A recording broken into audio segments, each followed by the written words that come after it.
10वीं कक्षा के सभी धुरंधरों, पढ़ाई करो। हम आपके लिए लेके आ गए हैं चौथा चैप्टर, जिसका नाम है भारतीय संस्कृति, जिसके लेखक है डॉक्टर राजेंद्र प्रसाद।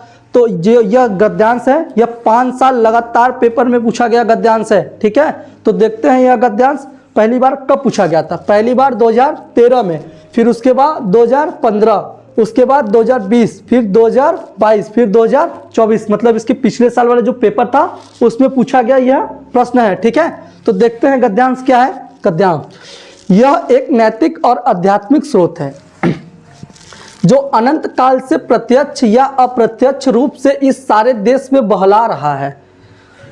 यह हमारा सौभाग्य रहा है कि हमने ऐसे ही एक मूर्त रूप को अपने बीच चलते फिरते हंसते रोते भी देखा है, और जिसने अमृत्यु की याद दिलाकर हमारी सूखी हड्डियों में नई मज्जा डाल हमारे मर्त प्रेम शरीर में नए प्राण फूके और मुरझाए हुए दिलों को फिर खिला दिया।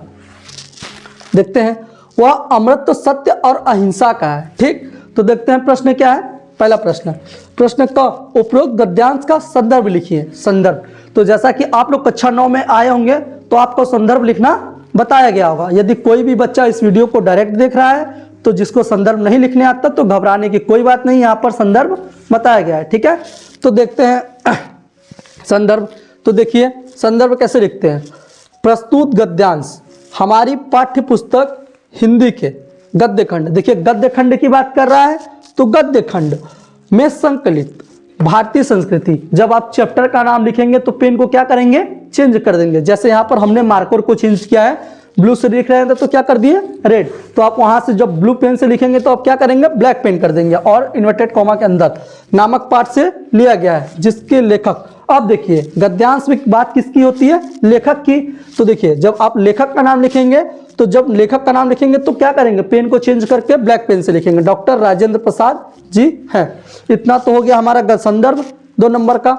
अब देखिए दूसरा, ख, रेखांकित अंश की व्याख्या कीजिए। क्या बोला है, रेखांकित अंश की व्याख्या। तो देखिए रेखांकित अंश की व्याख्या में देखते हैं, यह हमारा सौभाग्य रहा है कि हमने ऐसे ही एक मूर्त रूप को अपने बीच चलते फिरते हंसते रोते भी देखा है। ठीक, तो देखते हैं क्या कहते हैं लेखक कहते हैं, कौन, मतलब राजेंद्र प्रसाद, डॉक्टर राजेंद्र प्रसाद जी कहते हैं, हम भारतीयों का यह सौभाग्य है। किसका, हम भारतीयों का, कि हमने अपने बीच एक ऐसे ही मूर्ति का, मतलब महात्मा गांधी को चलते फिरते और हंसते रोते भी देखा है। ठीक, तो देखिए यह हमारा सौभाग्य है कि हमने ऐसे ही एक मूर्त को अपने बीच चलते फिरते हंसते रोते भी देखा है।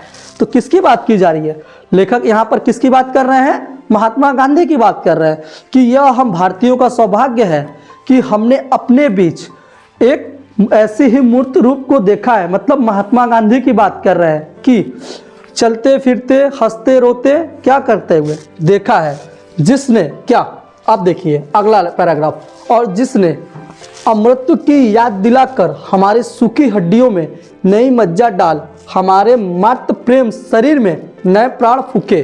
ठीक, तो देखते हैं अगला लाइन, जिसने परतंत्रता के परिणाम स्वरूप सूख चुकी हुई हमारी हड्डियों को अमृत तत्व की स्मृति दिलाकर, स्मृति मतलब याद दिलाकर नई मज्जा प्रदान की। अब देखिए, जिसने परतंत्रता मतलब गुलामी, स्वतंत्रता मतलब जिस प्रकार आज़ादी होता है उस प्रकार परतंत्रता मतलब क्या होता है, गुलामी।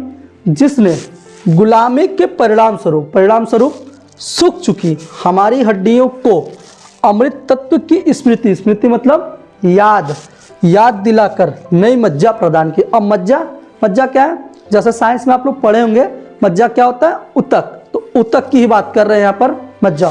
ठीक, मज्जा, वहाँ पर साइंस में ऊतक की बात होती है, लेकिन यहाँ पर मज्जा की जो बात कर रहे हैं, यहाँ पर मज्जा से क्या तात्पर्य है, शक्ति। क्या की, को अमृत तत्व की स्मृति दिलाकर नई शक्ति प्रदान की। ठीक, अब देखिए, जिसने हमारे मरे हुए शरीर में नई जीवन प्रवाहित की और निराश हुए इस हृदय को फिर से एक बार प्राण दान देकर पुनः जीवित कर दिया। क्या किया, मार्त प्रेम शरीर में नए प्राण फूके और मुरझाए हुए दिल को फिर खिला दिया। क्या किया कि हमारे मरे हुए शरीर में नई जीवन प्रवाहित की। जो हमारी हड्डियां हैं, जो हमारा मृत शरीर था, जो मर चुका था, उन्होंने क्या किया हमारे शरीर में जान डालकर एक नए जीवन, पुनः एक प्राणदान देकर एक नए जीवन की क्या की शुरुआत की। ठीक, अब देखते हैं वह अमृत सत्य और अहिंसा का है। किसका है? देखिए, और अहिंसा के तत्वों ने, किसके? अहिंसा के तत्वों ने भारत को नव जीवन और ताजगी प्रदान की। अब अहिंसा मतलब त्याग, जो त्याग के तत्व हैं, जो हम लोगों ने त्याग किए हैं, उसकी बात कर रहा है कि त्याग के तत्वों मतलब अहिंसा के तत्वों ने भारत को नवजीवन और ताजगी प्रदान की। किसको नवजीवन और ताजगी प्रदान की? भारत को। ठीक है, अब देखते हैं तीसरा प्रश्न क्या है। लेखक ने अमृत को स्रोत किसे बताया है? देखिए तीसरा प्रश्न क्या है, लेखक ने अमृत का स्रोत किसे बताया? तो लेखक ने अमृत का स्रोत भारतीय संस्कृति को बताया है। किसको बताया है? भारतीय संस्कृति को। अब हम आपके लिए लेके आएंगे इसी चैप्टर से रिलेटेड एक और गद्यांश, बहुत ही महत्वपूर्ण। जय हिंद।